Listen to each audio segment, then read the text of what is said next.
coming up. This saga started more than 3 years ago.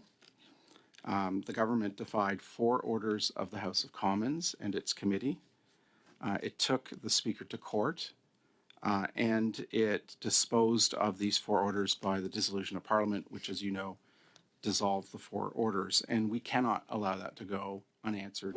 I can, Speaker, tell you from my experience just last week in the HESA committee, the Health Committee, where theatrics were at play from the opposition, where the opposition, official opposition members accused the Minister of Health of treason. This guy's garage. Like and subscribe. So we are here to discuss Mr. Chong's motion, and I am sure he would wish to lead off. Mr. Chair, I move that pursuant to its order of reference of Monday, May 16th, 2022, the committee undertake a study of the matters revealed in the Winnipeg Lab documents, together with the broader concerns they represent in relation to Canada's national security, as well as the obstacles encountered in obtaining these documents, provided that the committee make the study a priority over its other business, notwithstanding the motion adopted by the committee on Monday, December 4th, 2023, respecting the appearance of the Deputy Prime Minister and Minister of Finance. Instruct the Chair and the Clerk to take the necessary steps to arrange for 2 meetings of the committee each sitting week for the purposes of this study. Take into consideration the relevant evidence and documentation received by the former Special Committee on Canada-China Relations during the first and second sessions of the 43rd Parliament. Invite, and if this invitation is not accepted, summons, pursuant to Standing Order 108.1, the following witnesses to appear at dates and times to be fixed by the Chair. 1. The Departmental Security Officer, Executive Director of Security, Public Health Agency of Canada. 2. The Deputy Minister of Health, Dr. Stephen Lucas. 3. The Vice President, Infectious Diseases Branch, Public Health Agency of Canada, Dr. Donald Shepard. 4. The Vice President, National Microbiology Laboratory Branch, Public Health Agency of Canada, Dr. Guillaume Poliquin. 5. The President of the Public Health Agency of Canada, Heather Jeffrey. 6. The Director of the Canadian Security Intelligence Service, David Vigneault. And 7, the Deputy Clerk of the Privy Council and National Security and Intelligence Advisor to the Prime Minister, Nathalie Drouin. Invite to the following to appear on the dates to be fixed by the Chair. 1, the Minister of Health, the Honourable Mark Holland. 2, the Minister of Public Safety, Democratic Institutions and Intergovernmental Affairs, the Honourable Dominic LeBlanc. And 3, other witnesses whose names shall be provided by the parties to the Clerk of the Committee within 1 week of the adoption of this motion, and report its findings to the House. Thank you, Mr. Chair, for allowing me to move this motion. I'm just going to speak briefly to it so we can all have a say on this motion and get it to a vote. Mr. Chair, we finally got the documents relating to the Winnipeg Lab. My view is that this is the start of the matter, not the end. The collection of evidence is usually the start of a process, not the completion of it. And so really we're leaving off where we left 3 years ago when the Canada-China Committee in the previous Parliament asked for the Winnipeg Lab documents. I believe strongly that the committee is the right place to examine these documents, the right place to hold the government accountable, and the right place for us to hear from witnesses and to produce a report with recommendations. Mr. Chair, this is a grave and serious matter, as CSIS highlighted in its intelligence and assessment it's submitted to the Public Health Agency of Canada, which are contained, an assessment which is contained in the documents we received. It's a grave and serious matter because a government scientist clandestinely collaborated with the government and the military of the People's Republic of China and was paid clandestinely by the government and the military of the People's Republic of China without the government of Canada knowing. And so these serious national security breaches, I believe, warrant examination by a parliamentary committee. It's now been 4 weeks since we received the documents, which is the reason, Mr. Chair, as you know, I've called this emergency meeting so that we can make a decision, I hope, in favor of holding hearings on these documents. it took us 3 years to get the documents. It's now taken us 4 weeks for us to have a discussion about whether or not a committee should look at these documents. I think we should have done that almost immediately upon receiving the documents. So the motion in front of us will allow us to examine these serious national security breaches. It will allow us to examine the flow of information and intelligence within the government of Canada and to get answers to questions such as the following. Why wasn't this caught earlier than September 2018? Why did it take 10 months for the government to secure the lab? When the first red flag went up, according to the documents, the first red flag went up in September of 2018 when a patent was discovered to have been registered in the People's Republic of China, which is contrary to government policy and contrary to Canadian law. It then took 10 months for the lab to be secured on July 5th, 2019. In my view, an unacceptably long period of time for that to happen. We also need to examine why it took us 3 years to get the documents. The ministers indicated that it was up to public servants that made the decision on what information to release to the committee. We need to examine what is wrong with the information flow between the Government of Canada and Parliament. So that in the future, when a parliamentary committee asks for these sorts of documents, they're provided forthwith in a way that protects national security as we put in place 3 years ago and not 3 years. The motion also is to examine why the documents is also to examine the flow of information within the government as it related to the most senior figures in the government, the Ministers of Health, the Minister of Public Safety, and the Prime Minister's office, to understand if the information flow within the government is working. At the end of the day, Mr. Chair, I believe we need to hold the government accountable on this. This saga started more than 3 years ago. The government defied 4 orders of the House of Commons and its committee. It took the Speaker to court, and it disposed of these 4 orders by the dissolution of Parliament, which, as you know, dissolved the 4 orders. And we cannot allow that to go unanswered and unexamined.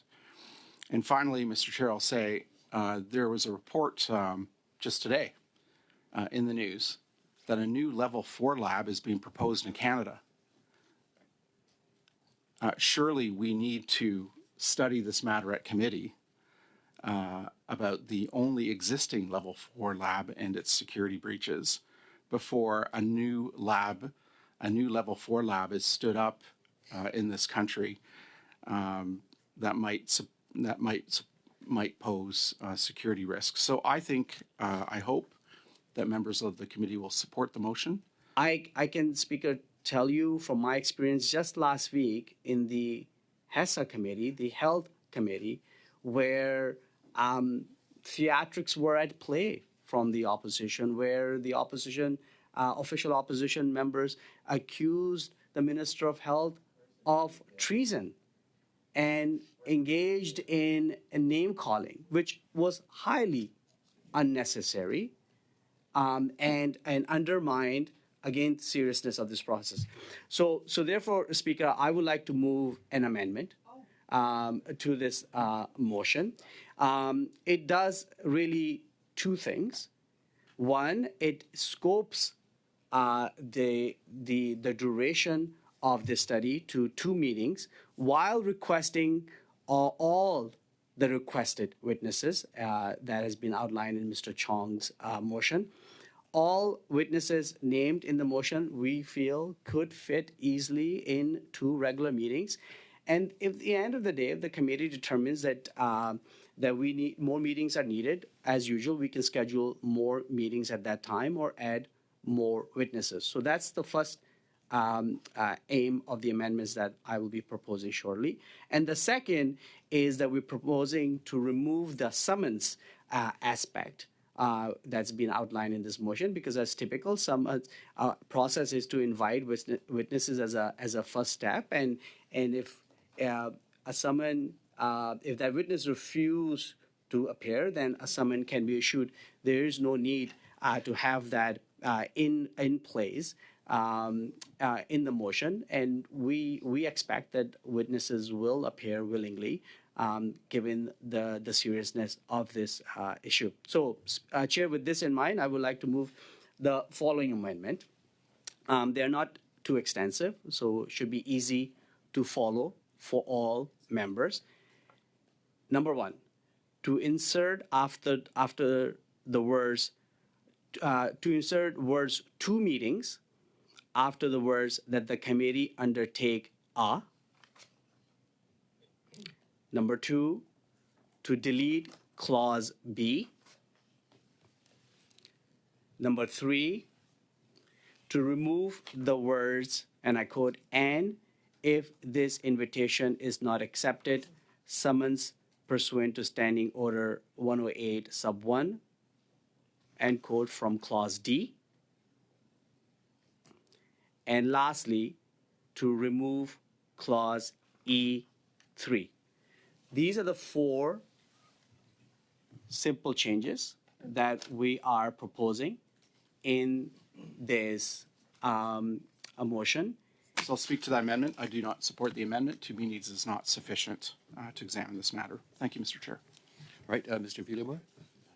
Merci, Monsieur le Président. Thank you, Mr. Chairperson. Now, in the same vein as my colleague, I think that we should state at least 2 meetings. 2 meetings, given the long list of witnesses and those witnesses that might be added later, would be insufficient. So I think we should clarify that it should be at least 2 amendments, and I'm moving a sub-amendment here, which I'll send through in a moment. I would look to Mr. Nakvi to see if he would recognize this as a friendly amendment. If so, then we can dispense with that. Mr. My sincere Nakvi? apologies. I missed Mr. Mr. Villemot is suggesting that we add the words "at least 2 meetings." So that's a sub-amendment to your amendment. Can you just give us suspend for 1 minute? Give me Sure. a moment to Yep. just thank you. So then we're on to the main amendment then that says "at least 2 meetings." You look pensive, Mr. Chong. Do you wish to weigh in? We'll support the sub-amendment. Let's move on to the next amendment then. Mr. Nakvi, would you like to repeat that for us, please? The next amendment was to remove clause A and clause B. And thank you, Mr. Chair. I don't support this amendment. Removing clause A would have the effect of not making these hearings a priority. I believe these hearings should be a priority. We've waited 3 long years to get these documents and to continue and to examine this matter. And so I think it should be a priority. And secondly, I don't support the amendment because I believe we should be meeting twice a week. House of Commons administration has indicated that there are the technical resources and human resources available to meet twice a week. And that will allow us to examine this matter sufficiently before we adjourn at the end of June. If we only meet once a week, we're not going to have enough time to examine this matter. And so I would like meet twice a week, which is what the motion proposes, as other parliamentary committees do. And I would like us to keep these hearings a priority of this committee.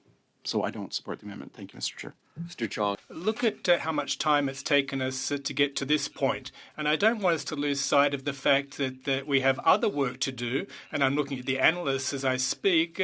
There's the Indo-Pacific strategy that's almost completed, that study. And the Taiwan government, 1 hour. Minister Freeland for 1 hour. This is important, of course, and I don't want to further delay these meetings. But I think that this would give the analysts time to do what they need to do, and that would be reasonable. I'd like to leave the chairperson the leeway to join the dots here, but this is important, and I was on the ad hoc committee, so I understand the import of this particular issue. But I don't think that whether it's one or two meetings will make much of a difference.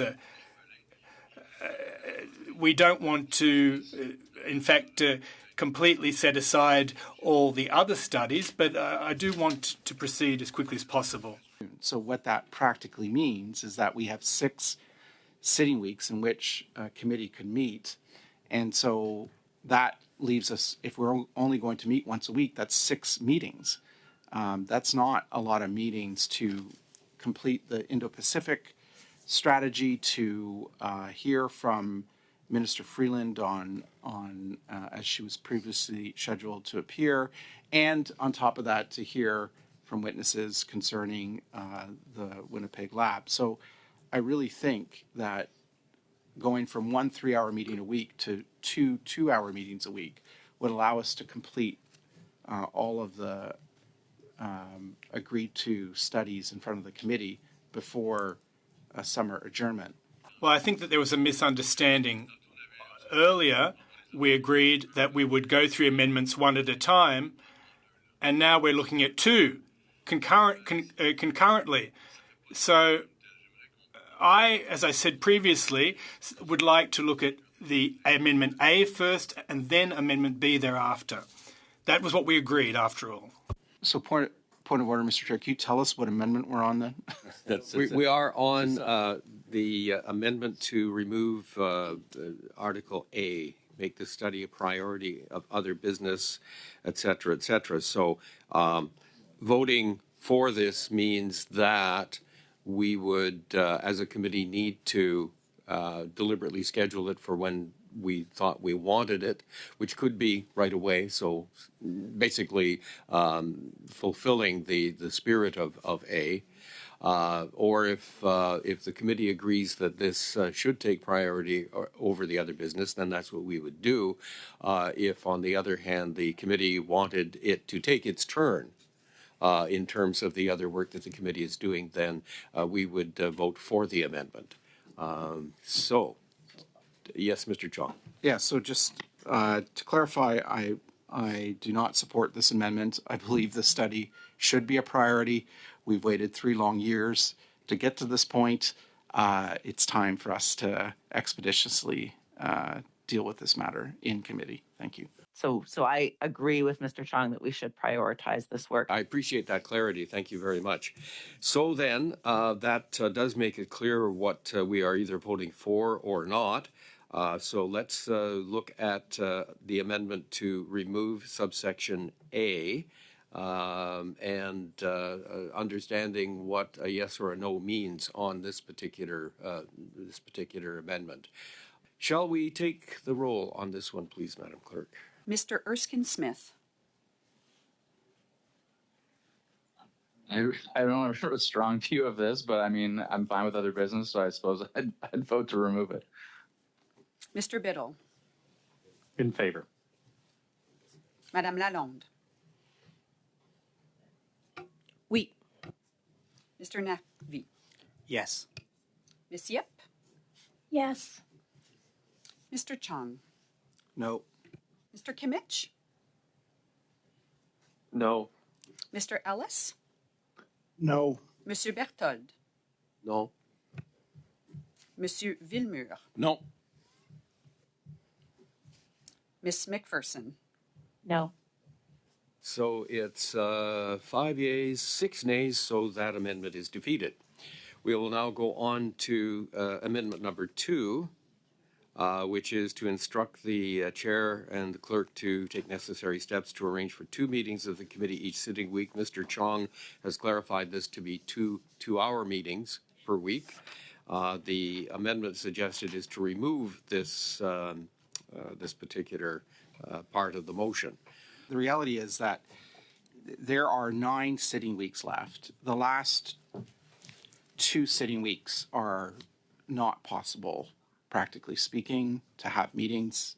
So that means there remains 8 weeks. Our track record on this committee, because of House votes, has been that 1 out of 3 meetings has been canceled. We're of the view that there is sufficient time to go through all the witnesses that are listed in this motion, and they will allow for the committee members ample time to appropriately review the depth and scope of this matter.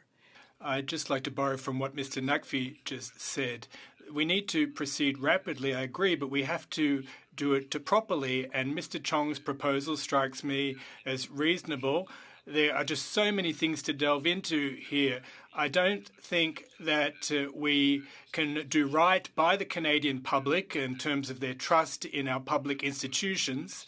After becoming aware of the report and its the final version of the report, I think it strikes us that there are serious misgivings and concerns here. And I don't think that we should waste our time discussing whether there should be 1 additional hour or 1 hour less, given the level of faith that's currently in our government. And I support Mr. Chong's amendment. I just caution the members again, what I said earlier on in my opening remarks, that my fear is that this is all political posturing. This is all for a political show, as opposed to being transparent and be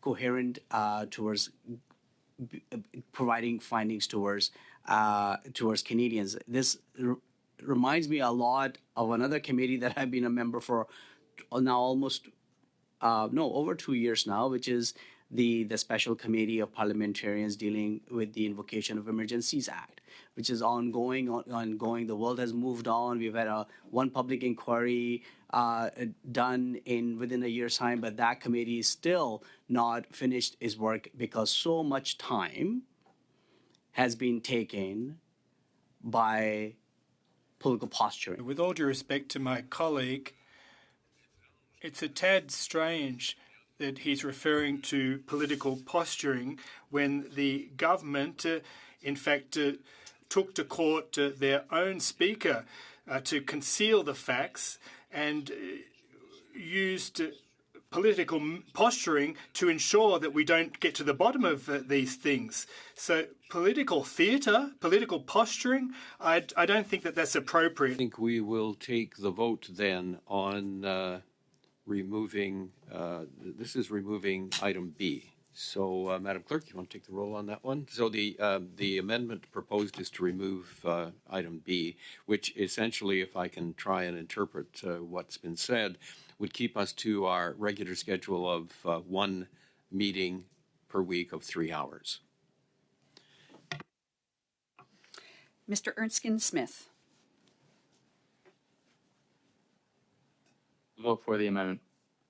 Mr. Biddle. In favor. Madame Lalonde. Oui. Mr. Nakvi. I support the amendment. Ms. Yip. Yes. Mr. Chong. No. Mr. Kimmich. No. Mr. Ellis. No. Monsieur Berthold. No. Monsieur Villemur. No. Ms. McPherson. No. So the amendment is rejected. What's next? He asks. So it goes down to section D and just remove the notion of the summons per Standing Order 108.1, is that? Yes. 108.1. Considering that always remains an option in any event. But Mr. Chong, you wish to speak to this? Yes, Mr. Chair, I think we should leave the summons in the motion, so I do not support the amendment, and here's why. The actors involved in this national security breach at the Winnipeg Lab do not deserve the benefit of the doubt. When we examined this matter in the last Parliament, we did so in good faith as a committee, and every step along the way, the individuals involved in this matter obstructed and obfuscated and delayed the release of these documents that we finally got. Initially, they told us that we could not get the documents because of privacy concerns, which was not true. The Privacy Act exempts judicial proceedings and other proceedings, such as parliamentary committees, from the provisions of the Privacy Act. So when that argument didn't work, they then resorted to hiding behind national security, which we now know was not a legitimate reason for withholding the documents. They then defied 4 orders of the House of Commons, including a summons to the bar for these documents. So, Mr. Chair, I don't support removing this summons from the motion. The motion is worded in a way, I drafted it in a way that doesn't compel you to use the summons, but gives you the option, Mr. Chair, to use it if necessary. Are you suggesting, I don't want to put words in your mouth here, that we just go with the summons right off the top? No, I'm saying that you invite them to appear as chairs normally invite witnesses to appear, that, you know, you extend them the courtesy of being flexible about when they might appear, as chairs normally extend that courtesy to. But if a witness refuses to appear, that you then have the threat of telling them that you are empowered to summon them. So that's essentially formalizing what we would do anyway. Yes, but without wasting any further time on this matter, because I think we've wasted a lot of time. Okay, fair enough. Mr. On Naqvi? procedure to get to this point. Thanks, Chair. I think Mr. Chong just admitted the fact that this part is a bit redundant because that power already exists. You don't need to state that in this motion. I've again remember in the past debating members on whether or not we should have a line about taking oath before they appear before the committee. I mean, this is not the United States of America. There are certain conventions, there are certain rules that are already in place in our parliamentary procedure.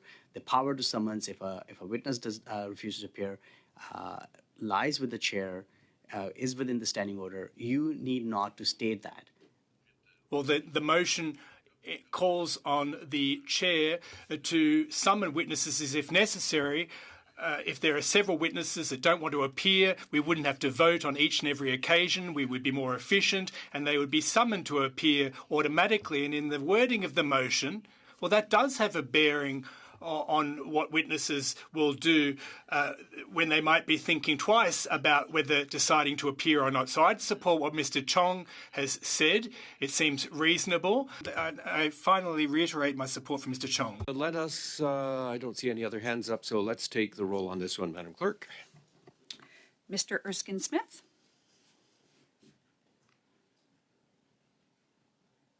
I support the amendment. Mr. Biddle, In favor.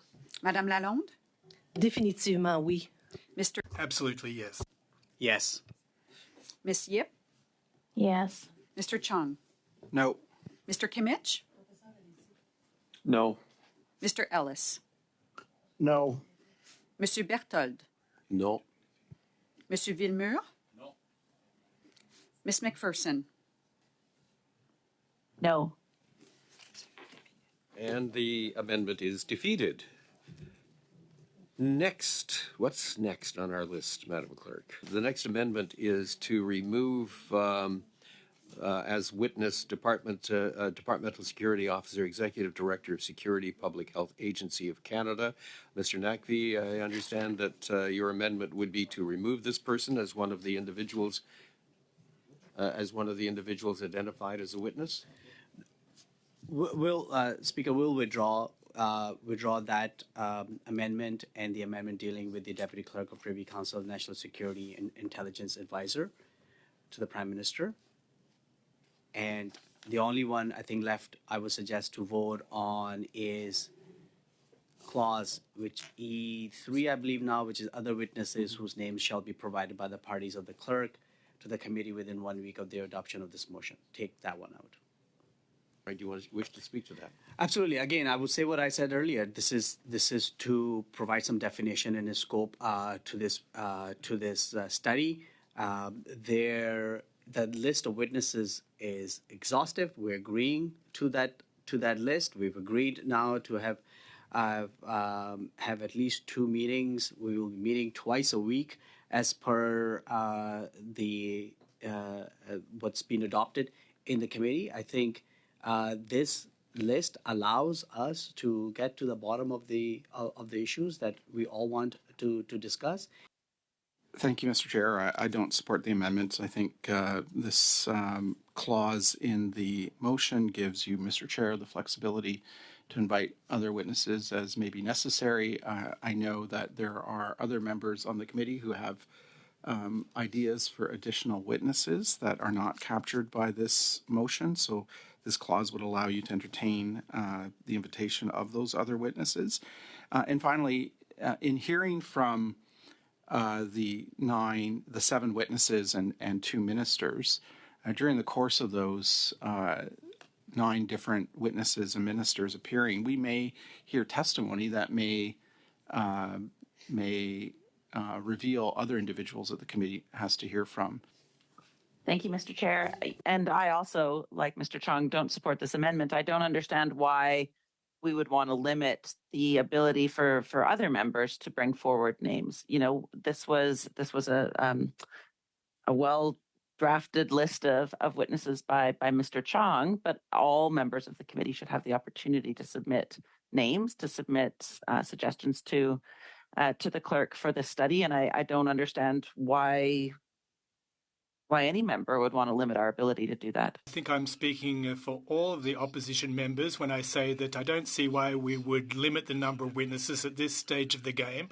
I myself have witnesses I'd like to invite, and they're not on this list, so I won't be supporting the amendment. If we're going to be later adding more witnesses, but he's limiting through EEE 7 days, I know I'm French and I'm trying to understand, and I'm saying this in English because it makes no sense for the purpose of what my honorable colleague is saying, that down the road we'll be able to add witnesses, but he's actually in his well-crafted motion put 7 days from the day that this is here today. So I'm very confused, Mr. Chair. I'm very sorry this morning.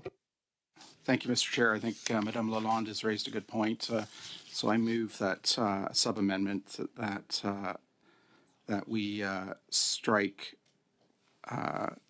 I'm not going to complicate things. If this amendment that's in front of us is defeated, then I'll move an amendment to strike within 1 week of the adoption of this motion. But I'll wait till we dispose of the motion in front of the committee right now. The amendment in front of the committee right now. We have to vote. Let's vote. Mr. Erskine-Smith? I don't support this amendment. Mr. Biddle? In favor. Madame Lalonde? In favor. Mr. Nakvi? Yes. Ms. Yip? Yes. Mr. Chung? No. Mr. Kimmich? No. Mr. Ellis? No. Monsieur Berthold? No. Monsieur Villemur? No. Ms. McPherson? No. Oh, I don't. We don't need the suspense. I think that the amendment has been defeated. Mr. Chong? Yeah, Mr. Chair, I move, based on the correct analysis by Madame Lalonde, that we strike in clause E3 the words within 1 week of the adoption of this motion. We're all on the same page then? Thumbs up, screen, you're all good? Okay, I think we have what we need then. So we then now need to go to the main motion as amended. We should now then vote on the main motion. Are we ready to do that? All right. Do you want to? How do you want to do? Do you want the roll here, or do you want to just do thumbs up, thumbs down? It'll be unanimous, so why don't we just do thumbs up? We did thumbs up. It is unanimous, so the motion as amended is adopted. Anything else? Move to adjourn? Adjourn. Thank you.